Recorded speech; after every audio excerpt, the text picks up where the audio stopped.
অনেক অদ্ভুত সমস্যা আমাদের কাছে আসে। কিছু মানুষের এমনও সমস্যা আমরা পাই, তাদের নোংরা খেতে ইচ্ছা করে, বা যেগুলো খাবার নয় সেগুলো তাদের খেতে ইচ্ছা করে।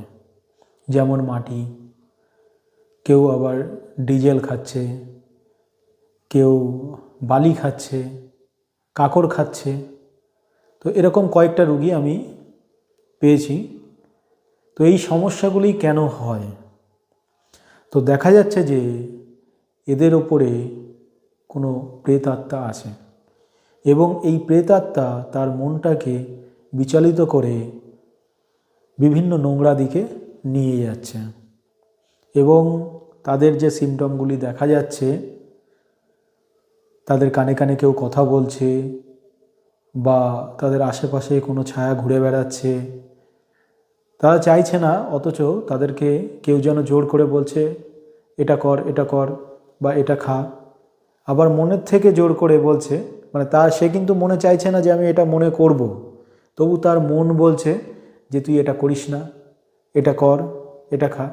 তো এগুলো কিন্তু অশুভ শক্তিতে আপনার শরীরে যদি প্রবেশ করে, তখন সে আপনার মনটাকে কন্ট্রোল করে এগুলো করাতে থাকে। আবার অনেক সময় কোনো শত্রু, কোনো আত্মা চালান করে আপনাকে দিয়ে এগুলো করাতে পারে। তো সেই সমস্ত আত্মাগুলি সহজে সরানো যায় না। প্রথমে চালান কাটাতে হবে, তারপরে তাদেরকে সরানোর জন্য তাবিজ এবং আমরা যে পদ্ধতিতে জল পড়া দিই সেগুলো দিলে সরে যায়।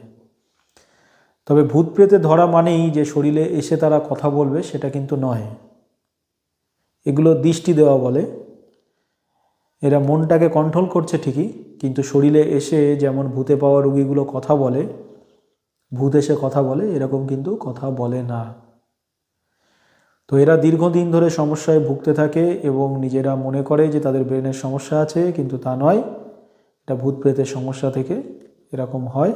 সেটিকে সরাতে পারলে অবশ্যই এই সমস্যা থেকে মুক্তি পাওয়া যায়।